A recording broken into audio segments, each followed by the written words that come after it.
বৃহস্পতিবার সকালে রাজধানীর আন্তর্জাতিক মাতৃভাষা ইনস্টিটিউটের অডিটোরিয়ামে ২০২৬ শিক্ষাবর্ষে সরকারি ও বেসরকারি মাধ্যমিক বিদ্যালয়গুলোতে প্রথম থেকে নবম শ্রেণী পর্যন্ত ভর্তিতে লটারির ফল প্রকাশ করা হয়। অনুষ্ঠানে উপস্থিত ছিলেন মাধ্যমিক ও উচ্চশিক্ষা অধিদপ্তরের ঊর্ধ্বতন কর্মকর্তারা জানান, অসাধু উপায়ে ভর্তি বাণিজ্য রোধ, স্বচ্ছতা নিশ্চিত করা এবং কোমলমতি শিক্ষার্থীদের মানসিক চাপ কমাতে অনলাইন ডিজিটাল লটারি পদ্ধতি চালু করা হয়েছে।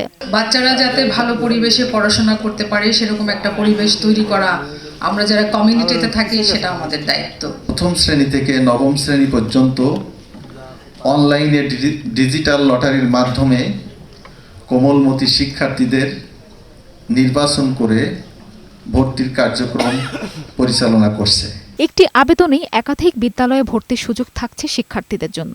এই বৈষম্যটা দূর করার জন্য যে একটা পদ্ধতি বের হয়েছে লটারির মাধ্যমে, এটা খুব ভালো একটা পদ্ধতি বের হয়েছে। লটারির মাধ্যমে এটা এখন ওদের টেনশনটা কম। লটারি সিস্টেমটা কিছুটা বৈষম্য দূর করতে পেরেছে। মাধ্যমিক ও উচ্চশিক্ষা অধিদপ্তরের আওতাধীন ৬৮৯টি সরকারি বিদ্যালয়ে ১,২১,৫৯৬টি শূন্য আসনের বিপরীতে আবেদন পড়ে ৭,১৯,৮৫৮টি। ৩,৩৬০টি বেসরকারি বিদ্যালয়ে ১০,৭২,৯১৭টি আসনের বিপরীতে আবেদন জমা পড়ে ৩,৩৬,১৯৬টি। মেরিন আমিন, বৈশাখী সংবাদ, ঢাকা।